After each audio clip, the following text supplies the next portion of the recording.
इस वीडियो में हम सोशलिज्म इन यूरोप और रशियन रेवोल्यूशन को ख़त्म करके ही रहेंगे। ये तीसरा पार्ट है इस चैप्टर का। तो अगर शुरू के 2 पार्ट्स नहीं देखें तो पहली फुर्सत में उनको निपटाओ, क्योंकि आगे की कहानी तभी समझ में आएगी जब पहले की कहानी के बारे में पता होगा। अभी तक हम फरवरी रेवोल्यूशन तक की कहानी पढ़ चुके हैं। अब इससे आगे अब ऐसा है कि फरवरी रेवोल्यूशन के बाद वहाँ ना एक प्रोविजनल गवर्नमेंट बन गई थी। प्रोविजनल मतलब temporary, for the time being, क्योंकि राजा जो था वो तो अपनी गद्दी छोड़ के निकल लिया, तो अब देश की कमान किसी न किसी को तो संभालनी थी ना। तो जो इंडस्ट्रियलिस्ट और जो बड़े बड़े लोग थे ना वहाँ के, उन लोगों ने फॉर द टाइम बीइंग एक गवर्नमेंट बना ली। बट जो सोशलिस्ट लोग थे वो तो ये बिल्कुल भी नहीं चाहते थे कि गवर्नमेंट इस तरीके से बने। उनका हमेशा से एक ही सपना था कि रशिया में एक पार्लियामेंट्री फॉर्म ऑफ गवर्नमेंट होनी चाहिए। आर्मी ऑफिसर्स, लैंड ओनर्स और इंडस्ट्रियलिस्ट लोगों ने मिलकर जो गवर्नमेंट बनाई थी ना, उससे लोग काफी नाखुश थे। तो इसी नाखुशी के चक्कर में ना बहुत सारे सोवियट्स बनने लग गए। सोवियट्स बोले तो एसोसिएशंस, हर कोई अपना अपना एक ग्रुप बनाने में लगा हुआ था। उन लोगों को ऐसा लगता था कि अगर हम यूनाइटेड होकर इस गवर्नमेंट के अगेंस्ट कुछ काम करेंगे तो ही कोई चेंज पॉसिबल है। अब बात है अप्रैल 1917 की। बोल्शेविक का लीडर लेनिन वो अपनी एग्जाइल से वापस आ चुका था, और आते ही सबसे पहले उसने पता है क्या किया? इस बोल्शेविक पार्टी का नाम बदल के रख दिया कम्युनिस्ट पार्टी, क्योंकि उसको ऐसा लगता था कि कम्युनिस्ट पार्टी से ज्यादा लोग एसोसिएट कर पाएंगे। और आते से ही उसने ना एक अप्रैल थीसिस निकाली। अप्रैल थीसिस बोले तो उसमें उसने 3 चीजों को करने की ठान ली थी। Number 1, war to be closed. Russia जो था वो फर्स्ट वर्ल्ड वॉर में बहुत एक्टिवली पार्टिसिपेट कर रहा था, और उसके कारण यहाँ की इकोनॉमी की, उनके लोगों की 12 बजी हुई थी। तो लेनिन ने सोचा कि सबसे पहले तो ये वॉर बंद होना चाहिए। काम नंबर 2, ये जो लैंड थी ना, जो बड़े बड़े लैंड ओनर्स के पास थी, उसको उनसे लेके बेचारे जो चुन्नू मुन्नू गरीब पेजेंट्स थे ना, उनमें बांटने का सोच रहा था वो। तो उसका सेकंड नंबर का काम था लैंड का रीडिस्ट्रीब्यूशन। और काम नंबर 3, उसने सोचा था कि वो सारी बैंक्स को नेशनलाइज्ड कर देगा। नेशनलाइज्ड कर देगा मतलब बैंक्स पे डायरेक्टली कंट्रोल आ जाएगा गवर्नमेंट का। उसको ऐसा लगता था कि बैंक्स अगर नेशनलाइज्ड होंगी तो इससे इकोनॉमी को बूम मिलेगा। लेनिन महाशय जो थे ना, वो इस गवर्नमेंट का, प्रोविजनल गवर्नमेंट का बहुत ज्यादा अपोज कर रहे थे। बट जो उनकी खुद की पार्टी के लोग थे, बोले तो बोल्शेविक्स, वो अभी इस चीज के लिए रेडी नहीं थे। उनको ऐसा लगता था this is not the right time. हालांकि ये जो ग्रुप्स बन रहे थे ना, अलग अलग वर्कर्स की कमिटीज बन रही थी, ट्रेड यूनियंस बन रहे थे, ये पूरे रशिया में ना जगह जगह फैले हुए थे। तो इन लोगों का भी सपोर्ट मिला बोल्शेविक्स को। जून 1917 की बात है। ऐसे 500 सोवियट्स बन गए थे रशिया में, और उन सब ने अपने अपने रिप्रेजेंटेटिव्स भेजे। किसको भेजे? प्रोविजनल गवर्नमेंट के पास। ऑल रशियन कांग्रेस सोवियत नाम था उस ग्रुप का, और उनकी ये डिमांड थी कि हमें चाहिए पार्लियामेंट्री फॉर्म ऑफ गवर्नमेंट। अब जो प्रोविजनल गवर्नमेंट थी, उनको ऐसा लगा कि उनका इन्फ्लुएंस कम हो रहा है, और बोल्शेविक्स और ये जितने भी सारे सोवियट्स बन रहे थे, इनका इन्फ्लुएंस पब्लिक पे, और पब्लिक को इनका सपोर्ट भी कुछ ज्यादा ही मिलने लग गया। इससे गवर्नमेंट थोड़ी सी डर गई थी। गवर्नमेंट से ना ये बिल्कुल बर्दाश्त नहीं हुआ कि बोल्शेविक्स का इन्फ्लुएंस इतना बढ़ जाए। तो ये लोग जो प्रोविजनल गवर्नमेंट को अपोज कर रहे थे ना, प्रोविजनल गवर्नमेंट ने उनके अगेंस्ट बहुत हार्श स्टेप्स लिए। जबरदस्ती लोगों को पकड़ पकड़ के जेल में डाला, बहुत बुरी तरीके से टॉर्चर किया। तो इस तरीके से ये बोल्शेविक्स और प्रोविजनल गवर्नमेंट के बीच का ये जो कॉन्फ्लिक्ट था ना, ये दिन पे दिन बढ़ते ही जा रहा था। अब ये जो हमारे लेनिन भाई साहब थे ना, ये प्रोविजनल गवर्नमेंट का अपोज इसलिए करते थे क्योंकि इनको ऐसा लगता था कि प्रोविजनल गवर्नमेंट ना धीरे धीरे डिक्टेटरशिप की तरफ बढ़ रही है। जबरदस्ती लोगों को टॉर्चर किया जा रहा है, और जो भी गवर्नमेंट के अगेंस्ट बोलता उसको या तो रातों रात गायब कर दिया जाता, या फिर जेल में डाल दिया जाता था। और एक बात तो मैं ये बता दूं, लेनिन ने इस गवर्नमेंट का अपोज क्यों किया? क्योंकि उसको लगता था कि ये गवर्नमेंट डिक्टेटरशिप रूल लाना चाहती है, और ये महाशय खुद आगे जाके एक बहुत बड़े डिक्टेटर बन गए थे। ये जो लेनिन भाई साहब थे ना, इनको फैक्ट्री ओनर्स, आर्मी और बाकी सारे लोगों का भी ना जबरदस्त सपोर्ट मिला हुआ था। इन्होंने अक्टूबर रेवोल्यूशन प्लान किया। हालांकि ये कब करना है, किस तरीके से करना है, ये बिल्कुल सीक्रेट रखा गया। किसी को भी डेट नहीं बताई गई कि अपने को ये रेवोल्यूशन, बोले तो ये जो बॉम्ब फोड़ने का काम है, सरकार को गिराने का काम है, ये किसी को भी डिस्क्लोज नहीं किया गया। इनफैक्ट उनके पार्टी मेंबर्स को तक नहीं पता था कि क्या करने वाले हैं। 16 अक्टूबर 1917 को एक मिलिट्री कमेटी बनाई गई और उसका हेड बनाया गया लियोन ट्रॉट्स्की को। उसको भी डेट नहीं बताई थी, उसको ये तो बता दिया था कि करना क्या है और क्या करना था। जो गवर्नमेंट थी, प्राइम मिनिस्टर, मिनिस्टर, गवर्नमेंट के ऑफिसेस, बिल्डिंग्स, इन सबको सीज करना था बंदूक के दम पे, मिलिट्री पावर्स का यूज करके। प्लान पूरा बन चुका था, पर ये होगा कब, इस बात की डेट सीक्रेट ही थी। अब बात है 24 अक्टूबर 1917 की। प्राइम मिनिस्टर था वो, उसका नाम था केरेंस्की। प्राइम मिनिस्टर था तो ऐसा तो है नहीं कि कोई भी चुन्नू लाल बन गया होगा। उसको भी थोड़ी ना भनक लग गई थी कि ये लियोन ट्रॉट्स्की और ये लेनिन मिलके कुछ न कुछ गड़बड़ तो कर रहे हैं। तो उसने 24 अक्टूबर 1917 की सुबह सुबह ही अपनी 2 ट्रूप्स को ऑर्डर दे दिया और उन दोनों ट्रूप्स ने बोल्शेविक की 2 बिल्डिंग्स को सीज कर लिया। प्लान था बोल्शेविक्स का, पहली एक्शन ले ली गवर्नमेंट ने, तो बोल्शेविक्स तो रेडी थे। सारे ट्रूप्स को, सारे मिलिट्री मैन को लेनिन और ट्रॉट्स्की ने ऑर्डर दे दिया। दोपहर होते होते सारे मिनिस्टर्स इंक्लूडिंग प्राइम मिनिस्टर इनके कब्जे में आ चुके थे और काफी सारी बिल्डिंग्स, इम्पोर्टेंट पेपर्स, सब कुछ इन्होंने अपने अंडर सीज कर लिए थे।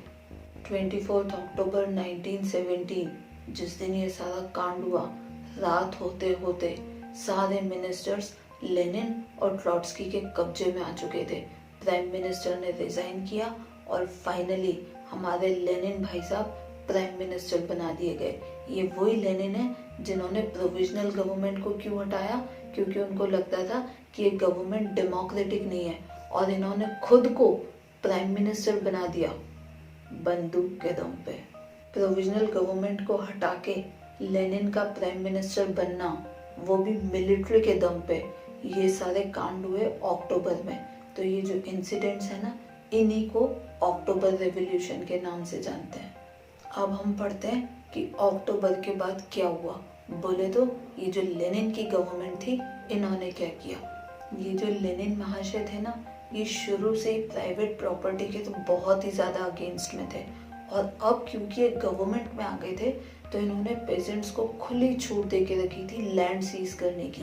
बैंक्स ऑलरेडी नेशनलाइज्ड हो चुकी थी, लैंड सीज करने के ऑर्डर्स दिए जा चुके थे। ये जो लैंड सीज करने का काम चल रहा था ना, वो तो गांव में चल रहा था, और सिटीज में पता है क्या हो रहा था, जिनके बड़े बड़े बंगले थे उनसे उनकी जमीन लेके उनको सिर्फ उतनी जमीन अलॉट की जाती थी जितने की उनको जरूरत थी। तो रईसों से घर लिए जाते थे, उनको छोटी जमीन दी जाती थी, और जो बाकी की बची हुई लैंड होती थी वो गरीब लोगों को दे दी जाती थी ताकि उनका भी घर बनाया जा सके। लेनिन की पार्टी ने जो सबसे अच्छा काम किया ना, उसमें से एक ये था कि इन्होंने एरिस्टोक्रेट्स के ना सारे टाइटल्स, सारी प्रिविलेजेस सब वापस ले लिए। बोले तो कोई वीआईपी कल्चर नहीं, सब बराबर। और एक बात, नवंबर 1917 में बोल्शेविक्स ने ना रशियन कम्युनिस्ट पार्टी के नाम से इलेक्शन कंटेस्ट किए, और मजेदार बात तो ये कि इस इलेक्शन में ये लोग बुरी तरीके से हार गए। हारने के बाद भी कुछ पार्टीज का सपोर्ट लेके इन्होंने गवर्नमेंट बना ली। और एक बात और, सारी पार्टीज जो इनको सपोर्ट कर रही थी गवर्नमेंट बनाने के लिए, उनके अपोज के बाद भी इन लोगों ने जर्मनी से एक पीस ट्रीटी पे साइन करवा लिया। इनकी पार्टी ने, मतलब इनकी जो सपोर्ट वाली पार्टीज थी, ये बोल्शेविक्स को मना कर रही थी कि ऐसा मत करो, फिर भी एक बोल्ड स्टेप लिया। इससे रशिया के काफ़ी सारे लोग खुश हुए, स्पेशली कॉमन मैन, क्योंकि जब कभी भी वॉर होता है ना तो सबसे ज़्यादा बाधा बजती है कॉमन मैन की। पर जैसा कि मैंने तुम्हें बताया कि रशिया जो थी वो एक बहुत बड़ी कंट्री थी क्या, अभी भी है, तो सारे लोगों को खुश कर पाना ये तो एक इम्पॉसिबल काम था। इन बोल्शेविक्स ने ना एक सीक्रेट पुलिस बना रखी थी। जो भी कोई इनकी पॉलिसी के अगेंस्ट जाता या इनकी बुराई करता, इस सीक्रेट पुलिस का काम होता था उसको जाके जबरदस्त टॉर्चर करना। टॉर्चर कैसे करना? जेल में जबरदस्ती बंद कर देना, और या तो कि उसको रातों रात गायब कर देना। इस पार्टी ने ना हर चीज पे सेंसरशिप लगा रखी थी। सेंसरशिप बोले तो मीडिया में कोई भी न्यूज़ या किसी भी तरीके की कोई भी न्यूज़ तभी पब्लिश होती थी, तभी लोगों तक पहुंचती थी जब गवर्नमेंट उसको अप्रूव करे। और ये ऑब्वियस सी बात है कि गवर्नमेंट उसी न्यूज़ को अप्रूव करती थी जो उनके फायदे की होती थी। मैंने तुम्हें बताया था ना, ये लेनिन जो थे, ये महाशय, इनको ऐसा लगता था कि प्रोविजनल गवर्नमेंट डिक्टेटरशिप की तरफ बढ़ रही है और इनकी खुद की गवर्नमेंट एक भयानक डिक्टेटर बन के रूल कर रही थी। अब धीरे धीरे रशिया में ना सिविल वॉर की कंडीशन डेवलप हो रही थी। सिविल वॉर बोले तो वहीं के लोग, रशिया के लोग रशिया की गवर्नमेंट के अगेंस्ट लड़ाई करेंगे। अब रशियन आर्मी ना पूरी तरीके से टूट चुकी थी। पता है क्यों? क्योंकि लेनिन की गवर्नमेंट ने लैंड रीडिस्ट्रीब्यूशन के ऑर्डर पास कर दिए थे। तो बहुत सारे जो आर्मी में लोग थे उनकी गांव में ज़मीन थी। अब उन्होंने सोचा कि जब ज़मीन मिल ही रही है तो क्यों आर्मी में ज़बरदस्ती लड़ाई करना। तो वो सारे अपने अपने गांव वापस चले गए थे। पूरी सोसाइटी 3 ग्रुप्स में डिवाइड हो गई थी, रेड, वाइट और ग्रीन। रेड ग्रुप में वो लोग आते थे जो बोल्शेविक्स का अपोज करते थे। वाइट ग्रुप में वो लोग आते थे जो जार के टाइम के लोग थे, जिनको जो जार वाला सिस्टम था ना वही पसंद था।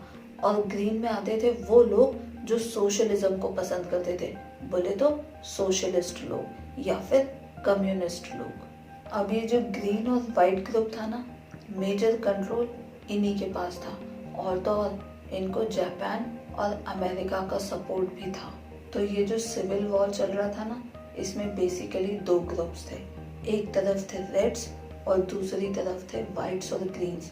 और जब किसी भी कंट्री में सिविल वॉर होता है ना तो लूटपाट और जगह जगह दंगे होना ये बहुत कॉमन बात हो जाती है। तो ऐसे ही कुछ रशिया में भी हो रहा था। ये सारा ड्रामा ना ज़्यादा दिन नहीं चल पाया। जनवरी 1920 तक बोल्शेविक्स ने वापस सपोर्ट हासिल कर लिया और धीरे धीरे करके उन्होंने अपनी गवर्नमेंट में जगह वापस बना ली। अब ये लोग जब गवर्नमेंट में आए तो इन्होंने इकोनॉमी को बहुत स्ट्रॉन्ग बनाया। इन्होंने कलेक्टिव वर्क करना चालू किया, और एक सबसे इम्पोर्टेंट काम जो इन्होंने किया वो था 5 ईयर प्लान्स बनाना। ये जो हम इंडिया में 5 ईयर प्लान सुनते हैं ना, ये हमने रशिया का ही कॉपी किया हुआ है। रशियन गवर्नमेंट ने सबसे पहले इकोनॉमी को स्ट्रॉन्ग बनाने के लिए कुछ ऐसे रूल्स बनाए जिससे कि ओवरऑल मनी का फ्लो बढ़े, और ये सारे टारगेट्स उन्होंने 5-5 साल के लिए सेट किए थे। इसी की कॉपी इंडिया वालों ने भी कर ली और अपनी भी इकोनॉमी अच्छी खासी स्ट्रॉन्ग हो गई। बोल्शेविक्स ने ना मोस्टली सिस्टम को सेंट्रलाइज्ड कर रखा था। इससे इकोनॉमी में ज़बरदस्त इम्प्रूवमेंट हुआ। उनके जो ऑयल, कोल, स्टील, इनके जो प्लांट्स थे ना, इनमें ग्रोथ 100% हुई, बोले तो सीधे डबल।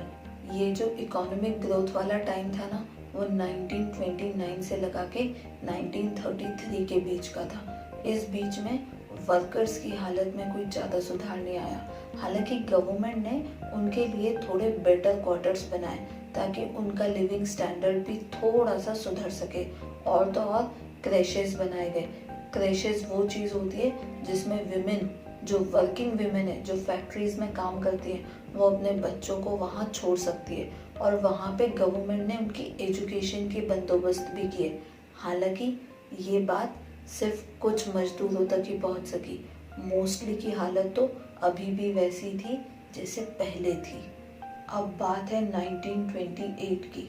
यहाँ पे एंट्री होती है एक दूसरे हीरो की, जिसका नाम है स्टैलिन। अब तुम सोच रहे होंगे कि ये दूसरा हीरो क्यों?